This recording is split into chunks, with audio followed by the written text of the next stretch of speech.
कांदा उत्पादक शेतकरी पुन्हा अडचणीत। कांद्यावर बांगलादेशकडून 10% आयात शुल्क लागू। राज्यातील कांद्याची सर्वाधिक बांगलादेशमध्ये निर्यात होते।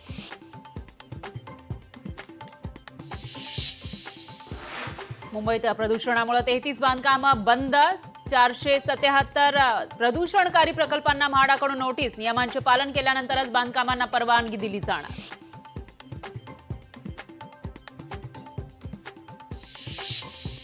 घोडबंदरची हवा धोकादायक पातळीवर। गुणवत्ता निर्देशांक 166 वर। प्रदूषण रोखण्यात अपयश।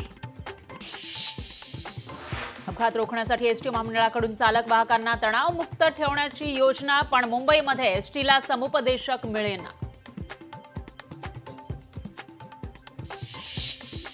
केमिकल नदी सोडल्यामुळे इंद्रायणी नदी फेसाळली। इंद्रायणी नदी प्रदूषणमुक्त करण्यासाठी हातभार लावा। पुण्याचे जिल्हाधिकारी जितेंद्र हुडी यांचं आवाहन।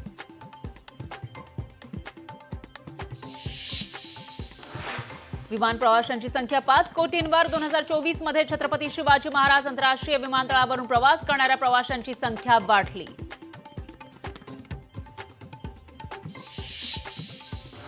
रत्नागिरीमधील लांजा बस स्थानकात दुर्गंधी। शौचालयाचं सांडपाणी बस स्थानक आणि रहिवासी परिसरात शिरलंय। एसटी महामंडळाचं दुर्लक्ष।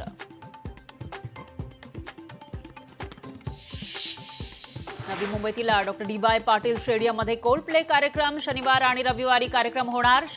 या कार्यक्रमाच्या निमित्तानं शहरामध्ये मात्र वाहतूक कोंडीची शक्यता। कोल्हापूरमधील एटीएम फोडणारी राजस्थान टोळी जेरबंद। एटीएम फोडून 18,77,000ची रोकड केली होती लंपास। पोलिसांनी चोरट्यांना पालघरमधून केली अटक। अकोला जिल्ह्यामध्ये बाळापूर पोलिसांची धडक कारवाई। 14 किलो गांजासह एक गावठी पिस्तूल जप्त, तर 4,50,000चा मुद्देमालही पकडला। वांद्रे चोरट्याचा आगळा वेगळा प्रताप। पोलिसांनी सोडल्यानंतर चोरांना पुन्हा इमारतीमध्ये घुसून केली तोडफोड। रागात इमारतीमधील सीसीटीव्ही फोडले। कर्नाटकच्या बिदरमध्ये एटीएममध्ये पैसे भरण्यासाठी निघालेल्या सुरक्षा गार्डवर गोळीबार। 2 गार्डवर हल्ला करून चोरट्यांनी 93 लाख रुपये लुटले। अंबरनाथमध्ये गावठी पिस्तूलसह तरुणाला बेड्या।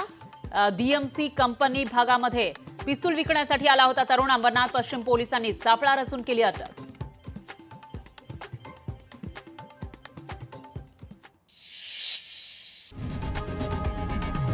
लोकशाही मराठी ऐका, पहा, जागरूक रहा।